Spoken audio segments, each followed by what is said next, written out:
Welcome back, book nerds.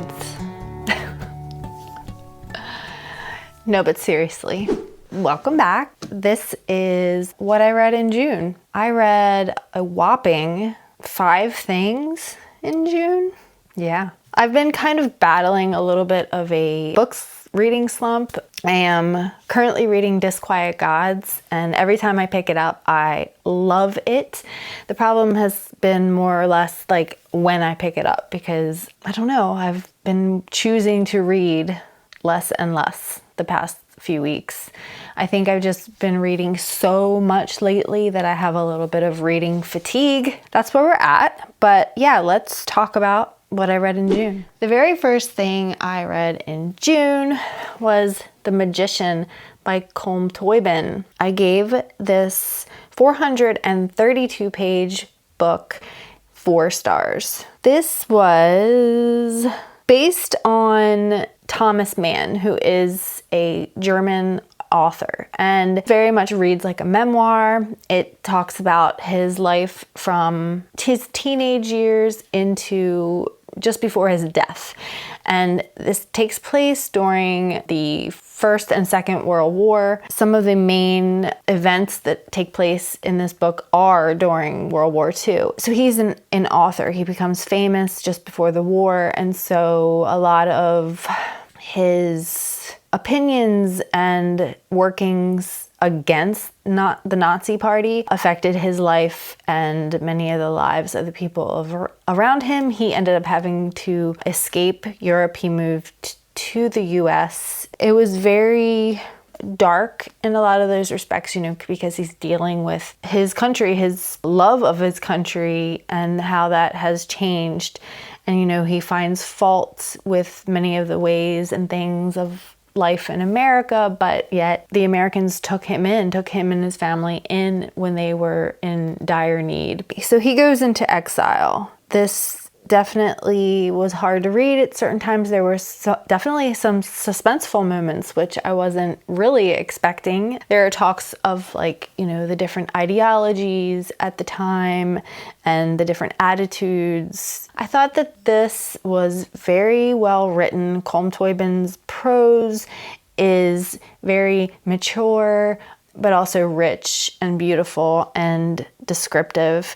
I think that the characters are extremely well done, not likable necessarily, but extremely well written and well rounded, so that you have a pretty good understanding of, if not their in-depth personality, their basic character concept, the role that they play in the main character's life and how that affects him. The setting, I think, very well done and richly portrayed, immersive. The only complaint that I had with this book, pacing a little bit slower at times, which is to be expected in literary fiction, because it is very character driven. I think there was a little bit of time at the beginning where I was a little bit bored, and so that was probably the hardest part to get through. It was like the first third maybe, and then it really picks up, and I feel like it really held my interest and my attention throughout the last 2/3 of the book. His kids are assholes, by the way, so be prepared for that. I recommend, if you're into literary fiction and works that read somewhat like a memoir or historical type fiction from World War II, because all of those things come into play in this novel. And it's a really pretty cover. I love the blues and the contrast. The next book I read, I don't have a copy of. I read it on my Kindle.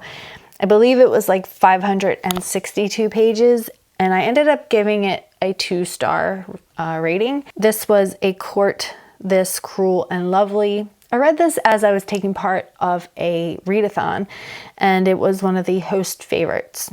This is a romantasy, and I hated this book. At first, when I started reading, I thought, oh, this is going to be good, because the magic system was, I wouldn't say the system itself was unique, but some of the powers that she assigned to certain characters, I thought were really unique and interesting. But being a romantasy, one of my main issues with romanticides in general is just the lack of description, the lack of imagery, the lack of immersive language. So much of the book is centered around the character relationship, just building that angst or building the romance part, that they tend to leave out a lot of the world building. And it is fantasy still. It's supposed to be. And so in fantasy, you have world building. But most romantasy, they do not do that. They give you the very most basic, minimal amount of setting and world building that it's almost like you are watching these characters interact in a bubble. I find them very cliched a lot of times and tropey, and they're just not well done. I feel like these writers don't have editors, that they don't have any kind of developmental editors looking at their work and making sure that it has a strong backbone. The female main character in this book was extremely whiny and annoying. Some of the pieces of the book, they have her go to see this person whose power is to see the past. The only thing she does while she's there is ask about the future or the present. And when they do talk about the past or something relevant, oh, well, I can't tell you that. What is the point? Why is this even in here? It's just so horribly written. The writing is very elementary. I could have written this when I was in high school. And I've said this before, romantasy and that genre, they have their audience. And I am all about getting more people to read. And if that's what does it for you and you enjoy romantasy, read it. I love to see people reading books of any shape, color, size, anything. But for me, when I read these types of books, I just can't help but feel insulted that these books are so popular and receiving so much attention, and they are not well written. They're not well written. These books were probably written over a period of 2 or 3 months. There's no real substance to it. It lacks character development, world building. The prose is usually subpar. Okay, I'm gonna say I do this. I go on a tangent, I go on a rant, because it really bothers me. I feel like there's so many talented authors out there who do all of these things correctly, and they don't get the same attention, the same good ratings that these crap authors do. It just really bothers me. So needless to say, I was pissed off that I wasted my time reading this crap book, but I finished it because I was doing the readathon. That's that. I hope you liked this book if you read it. Take it with a grain of salt. Laugh at it or something. I don't know. Have fun. The next book that I read and completed in June was Looking Glass Sound by Catriona Ward. This book is 338 pages and I gave it 3 stars. This is a thriller, I guess you would say. It's basically about a group of friends and their encounter or experience with a disturbed person. A serial killer, I suppose. And the very beginning, the book very much focuses on these kids when they first meet and they're in high school and just the bond that they formed and that initial summer that they spend together. The second half moves on where there are more revelations, kind of the next stage of their lives in college. And the third section is very weird. So I really love Catriona Ward's writing. I think that her prose is great. I think that her writing is immersive. She does include imagery and all of the 5 senses. She tells this from, obviously it's a first person narrative, as most thrillers are, because she uses the unreliable narrator trope. It gets very weird. There are some very dark revelations. And then at the end, you're really not quite sure what the hell is going on. What did I just read? Some of it didn't make a lot of sense, but I feel like that was her intention. And so she definitely carried it out with gusto. I did enjoy it. I thought it was a good read. I didn't love the ending. And I feel like the ending is such an important part that I really just couldn't give this more than like a 3-star. But yeah, I definitely will read from her again. I did enjoy a lot of what she had to say and how she said it. Okay. Next, I read Trust by Hernan Diaz. This is a Pulitzer Prize winner. It is just about 400 or so pages, and I ended up giving this 3.5 stars. This is a book that basically consists of 4 different narratives that are related. A lot of that comes together at the end. And so at the start, it's about a family of wealthy people, and it has a lot of connection with the financial world and the stock market back in the early 1900s. First half of the book, you're reading it and you see some similarities, some connections, but you're not really sure exactly where this author is going. What's happening here? What is the point? And then by the third story, the third narrative, you are starting to understand more of that. But then the very last section is where it all comes together and the big reveal happens. And honestly, I didn't find the big reveal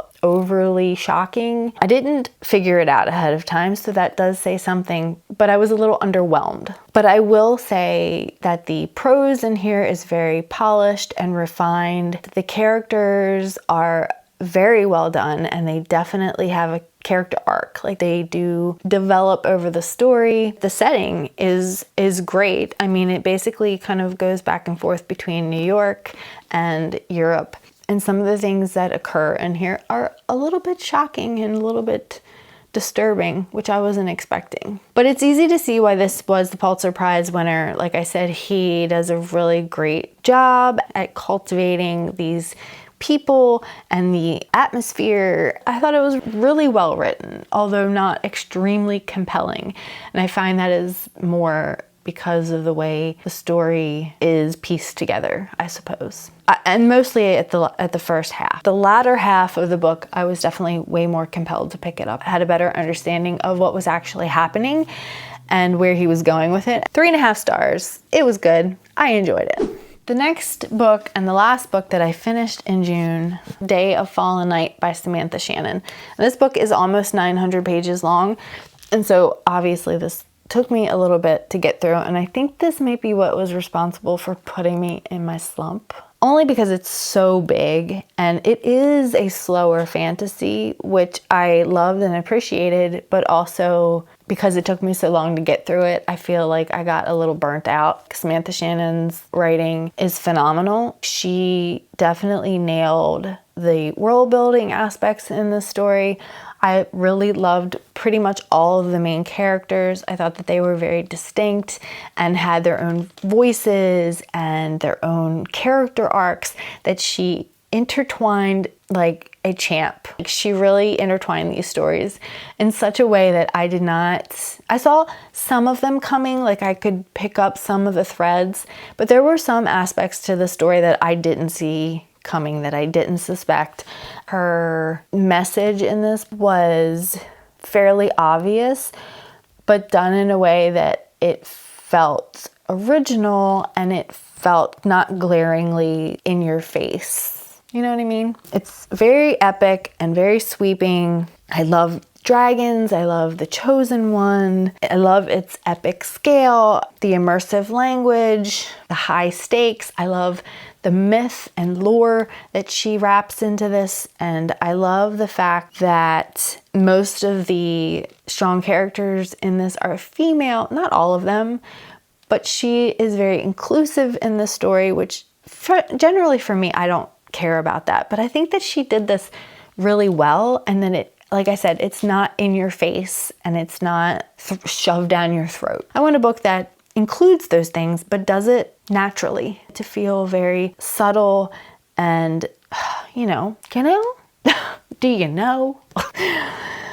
Oh my goodness. I feel like this is so meticulously written that Samantha Shannon really had a full 100% grasp on every aspect of this world that she built, at these characters that she presented. She knew them front to back. It felt very real, like it felt very real world where life and people intersect. It's like some grand design, some web. I know that some people have said that they found this book a little bit slow, and I can totally understand that and see that, but she did what every good fantasy should do, and that is every chapter feels like its own mini story. It they end on somewhat of a cliffhanger, leaving you questioning and wanting to come back and continue reading to find out what's going to happen in the next chapter and the next chapter. And she did this, absolutely. It did slow down a little bit more at the end, and I feel like the end fizzled out instead of going out with a bang, which I didn't love, and that's why I only gave it 4.25 stars. I want the ending to go out with a bang. Like, I want to be knocked on my ass. You know what I'm saying? Like, I want the end to just blow me over. It felt like fitting. It felt like a fitting ending, and I understood why she did it and where it came from, but I just wanted a little bit more impact. You know what I'm saying? A little bit more of an impact would have been great. I love this story, and I have actually not read Prior to the Orange Tree, and I wasn't actually planning on it. But now, having read this and really enjoyed it as much as I did, at some point I do think that I will be inclined to pick up Prior to the Orange Tree. That is what I read in June. Let's talk about what I might read in July. Here we have what I might read in July. And I say this hesitantly because, as I mentioned, I'm kind of in a bit of a slump, and I'm never really one for TBRs because I'm very much a mood reader. There are two that are more likely than the others, and I will start with those. So the first one is one that I recently talked about in my chunky book challenge video, the 5 chunky books on my shelves that I really want to get to by the end of the year. And this is one of them, Anathema by Neil Stevenson. This book is almost 1,000 pages long, and it is about monks who worship math, science, and philosophy. It's about this cloistered sanctuary protected from the corrupting influence of the outside world. But before the week is out, both the existence he abandoned and the one he embraced will stand poised on the brink of cataclysmic change. He becomes a major player in a drama that will determine the future of his world to the most inhospitable corners of the planet and beyond. This is sci-fi, and I 100% believe that to my core, sci-fi is where my heart is. I love fantasy, I love horror, I love literary fiction, but something about sci-fi just excites me, intrigues me, and compels me to constantly want to pick it up. I can't wait to get to this one. Let me know if you've read it and what you thought. The next one I have that is somewhat higher on the list is City of Thieves by David Benioff. This I mentioned in my recent book haul, and I discovered it over on John at Talking Stories channel.